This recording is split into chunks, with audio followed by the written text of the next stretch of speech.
Over the last couple of weeks, obviously everybody's putting out thought leadership and what we can do to help and all these good things, and they are good things. I want to share with you something very specific that I think is really apropos and really targeted for what we're going through. And I was in the midst of finishing up my 5th coaching book called Why Conversations Matter. Needless to say, I'm rewriting the introduction because if there's ever been evidence of why conversations matter, let me illustrate that now. When we think about a manager and we think about their ability to coach, that's a whole different subject. And when we think about a manager's willingness to take the time to coach, that's a whole nother subject. So often when I do public speaking or I speak to groups, whether it be human resources training, L&D professionals, they always ask this question. It's never failed. They've always asked this question wherever I speak or I meet with groups. What do you do when they tell you that they're really busy and they don't have time? Here's the funny thing. Time is an excuse. And that's never been more evident, right? And here's why. When we don't have time to coach and we don't have time to converse with our people, how can we do the end of the year review if we really haven't spent time with people? And oh, by the way, if they quit, don't we have to be a part of the interviewing process? Where does that time come from? So I know during this time that probably comes off a little crass and a little bit rough, but bear with me. Think about a manager now who's been calling his or her people into their office, praising them, leveraging their strengths, asking questions, listening. And now these times have hit us. You know, the phrase that we all hear, unprecedented times. Now they're hitting us. Wouldn't that manager be in a better position to converse and lead and drive and help people? Because it's a continuation of the conversations they've already started. Now, what if you were the manager who hasn't been spending time? Now, in essence, you're kind of having a startup to conversations with no foundation of conversation. That's tough. So let me give you 4 conversation strategies. First, write these things down and schedule them in your calendar. With everything going on, schedule them. Number 1, strength-based conversations. Call people. Let them know what they're doing well. The Gallup organization, which I love, reports people engage 8 times more when we lead with strengths than constructive feedback.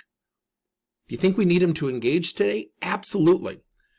Number 2, visibility chats. Do not assume you know what's going on. Call people into your office, call people into your conference setting, or if you're using a Zoom room, and have a conversation and say, you know what, employee, share with me some things that maybe I don't know that's going on. Give me some visibility. I want to learn from you. Do not judge them. Do not rebuttal them. Do not interrupt them, because you'll never have that conversation again. But if we get people who are on the front lines, for lack of a better description, sharing with us their visibility, we're going to be in a better position. Third, listening chats. I just did this with a client, and we assigned 2 people to just listen. One of the 2 people were the type of person who would interrupt and become disruptive in meetings. And what we asked them to do is just listen. Just hear how people are feeling, observe how they're acting, and let's talk about it afterwards and see how you feel. And both of these team leaders came out of the meeting and said, oh my gosh, people are terrified. And I said, would you have noticed that had we not given you the condition or the requirement of not responding, but just listening? They said, no. Sometimes we need to just have conversations where we just listen. So I'll share this with you. I was talking to a restaurant owner who is going through a very rough time. And I said, you know, as the person was talking, I kept saying to myself, don't interrupt. And I'm notorious for that. And that's something I'm working on. Don't interrupt. And as time went on, I could see that he needed to get it off his chest. So at the end, I looked at him and I said, you know, you rebuilt this restaurant for a reason. Don't lose sight of that reason. And he made a comment that I really want you to hear. He said, I really appreciate having this conversation with you. I don't think I talked more than 5% of the time, meaning he needed to talk to somebody. We need to just have listening conversations. Now, last, we need to lead our people through this trying time. There's no getting around it. We need to lead through this trying time. We have to give direction. We have to strategically pinpoint where we're going. So there's a conversation called lead and respond. When you give a directive, when you give some leadership to your people, incorporate a response question. Now, it can be risky, but if you tell everybody we're going to work out of our homes, we're going to sign up for Zoom, we're going to have conference calls, we're going to have engagement, and you tell them we're going to get it implemented in the next 7 days, and I want us to all really engage and spend 20 minutes with each one of your teammates, whatever that might be. And the response question is, everybody hearing that, what's going through your mind? Hearing that, what's your confidence in our ability to do that? I always love to use a behavioral indicator question, such as, what's one word that would represent how you're feeling right now? And you're going to hear one of 3 responses: negative, neutral, or positive. And that gives you a litmus test. It gives you insight to how people are feeling so you can correct and navigate and certainly converse with those people. So let's say you have a team of 20 people and 2 people say terrified.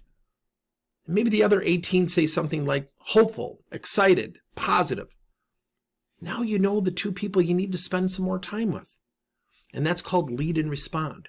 Schedule these conversations from strengths to visibility chats, to listening chats, to lead and respond. Schedule those things. And we're all going to look different on the back end of this thing. But the process of getting there has to come through our conversations. And I go back to the point I illustrated in the beginning. If you are not having conversations with your employees, those people are going to traditionally have more challenges than those people who are scheduling time with their people, conversing, listening, finding out what their goals, their aspirations, their personal goals were. Because now it's a continuation, albeit a really weird continuation of a conversation, one we probably all did not plan on. That's why conversations matter. Good luck.